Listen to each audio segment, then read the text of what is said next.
times. Well, we all love a great comeback story, right? A lot of people hit 50 and think, okay, I'm done that thing, time to coast. Well, not Nick Cusato. After almost 30 years in executive leadership, he looked around and said, wait, there's still this one dream I've carried forever. I want my college degree. In 2020, he enrolled at Lone Star College Sci-Fair and crushed it, graduating summa cum laude. He then kept the momentum going at the University of Houston downtown with a perfect 4.0 GPA, and now he's in his second year at South Texas College of Law. Class of 2026, Nick is proof that your story isn't set in stone. There is always time for a comeback. It's never too late to go after what matters to you. Please welcome our keynote speaker, Nick Cusato.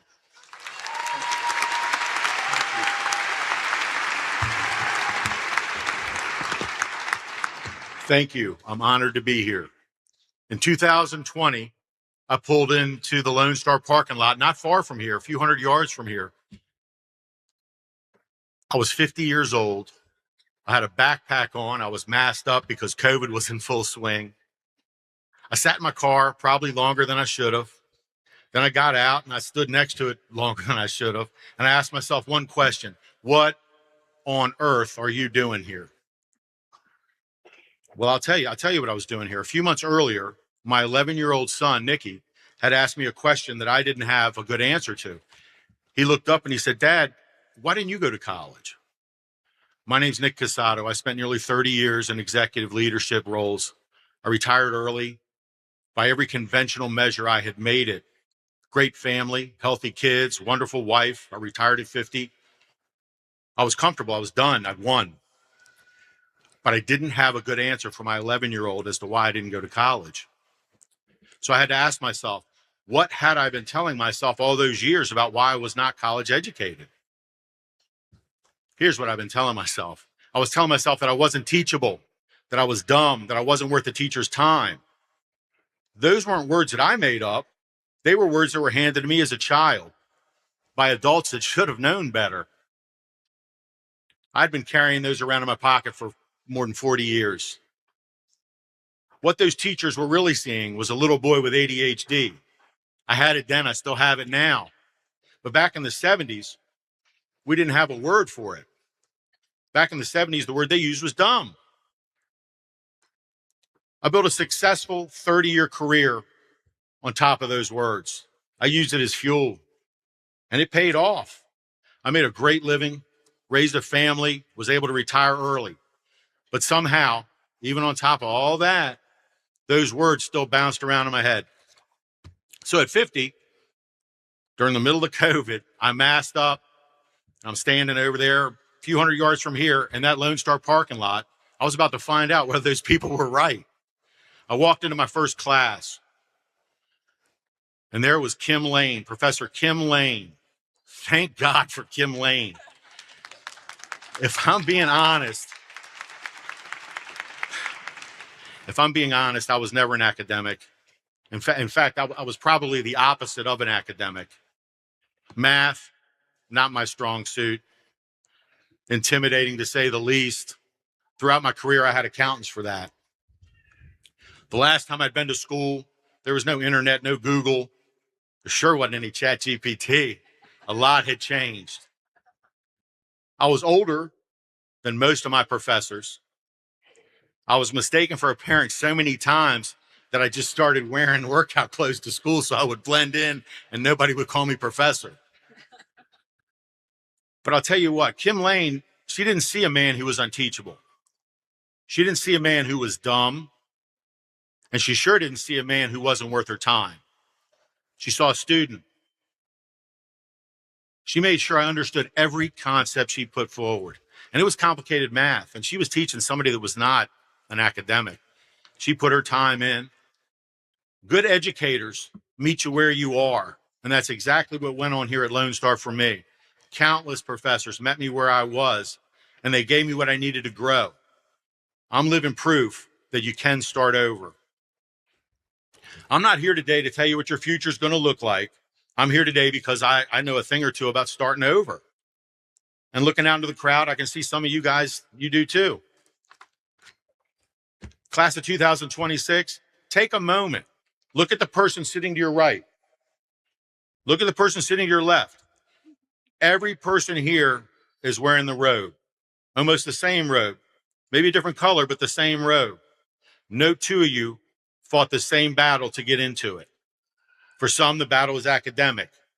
For others, it was personal, some financial. Some of you fought battles in silence where no one could see.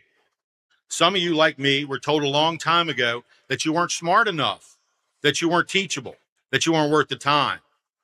And yet here you are, same robe, same diploma, same stage. You're going to walk across in a few moments. You didn't just survive the terrain of college, you conquered it. You're here because you refused to fail.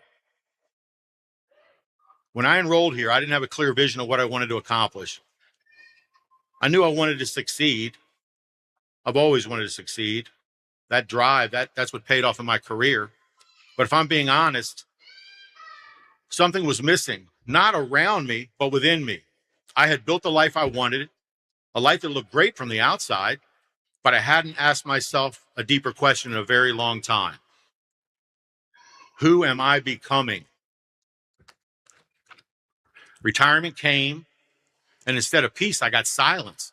And in that silence, all those questions that I'd been avoiding all those years rose to the surface.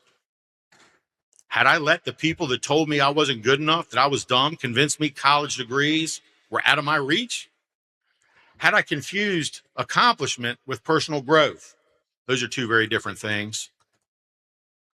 I took the long way around, but sometimes in life, the long way is the only way you become who you're supposed to be. Class of 2026, you're about to start over again. Many of you will be starting new jobs, transferring to universities, entering new chapters. You'll have to prove yourself to new colleagues, professors, new managers, people who do not yet know what you're capable of. But here's what I want you to remember. You've already made the preparations, you've educated yourselves, and you've finished what you started here. You are ready. When those doubts come, and they will, use what you've already accomplished as fuel for what's next. If you can conquer this, why not the next challenge? And then the next, and the one after that. Those challenges I overcame became the foundation that allowed me to keep starting over. From this campus, I went to the University of Houston, finished summa cum laude. Then I took the LSAT. I'm now in my second year at South Texas College of Law, and God willing, I'll graduate with a Juris Doctorate in 2027 at 57 years old.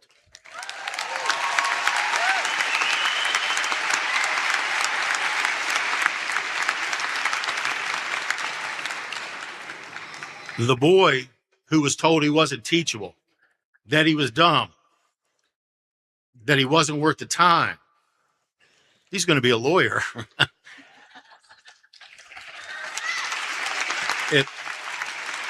Thank you. It all started because my 11-year-old asked his dad a simple question. Your children, they do what they see. Lead from the front. I wanted my sons to go to college, something I didn't do when I was their age. That was the spark that lit the flame that had been waiting to catch fire for 40 years. With the encouragement of professors like Kim Lane, Professor Hodge here at Lone Star, Alex Belikowski at U of H, my wife, I found out something that changed my life. The people who told me who I was when I was a boy were dead wrong. Dead wrong. One of my favorite characters from the books I used to read to my sons when they were little was Christopher Robin.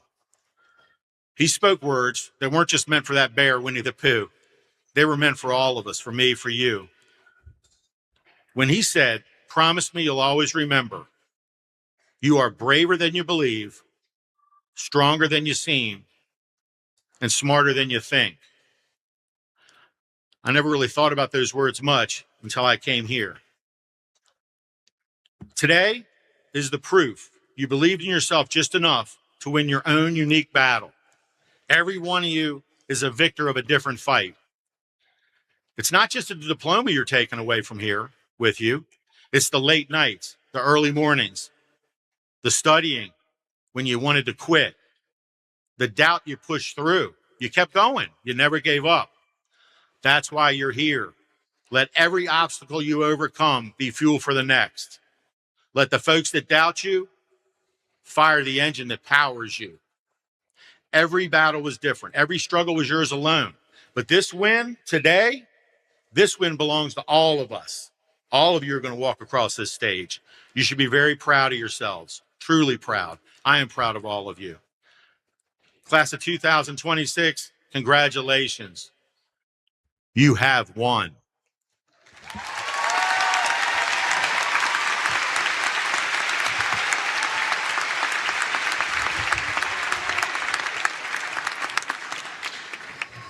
It's good to see you. Thank you. Thank you for having me.